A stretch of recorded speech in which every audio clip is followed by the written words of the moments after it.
And now to Arizona. The opioid epidemic there has reached catastrophic proportions. In June of 2017, it prompted the governor to declare a state of emergency.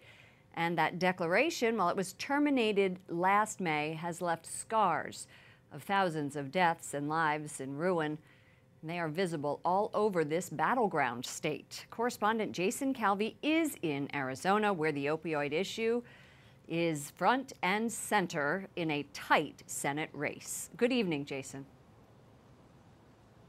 Good evening, Lauren. What's happening in that building behind me could help determine the fate of the United States Senate. That's because here in Prescott, Arizona, and places across the state, they're early voting. Democratic candidate Kyrsten Sinema is a former social worker. She sponsored legislation to deal with the opioid crisis by cracking down on doctors who overprescribe it. Now, her opponent, Republican Martha McSally, a former Air Force fighter jet pilot, is also dealing with the opioid crisis, saying it's linked with border security and illegal immigration. As your senator, I'll be a warrior against the cartels and the opioid epidemic. McSally in May chaired a House field hearing in Phoenix on this topic. McSally criticized her opponent, fellow Congresswoman Kyrsten Sinema, for leaving that hearing after only 30 minutes. Sinema later spoke on the House floor about the problem of opioids.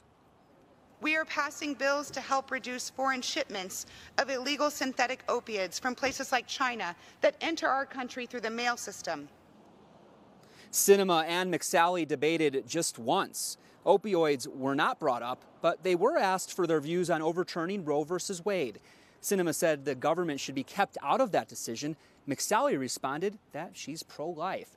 Now, Democrats have not held a Senate seat here in Arizona since 1995.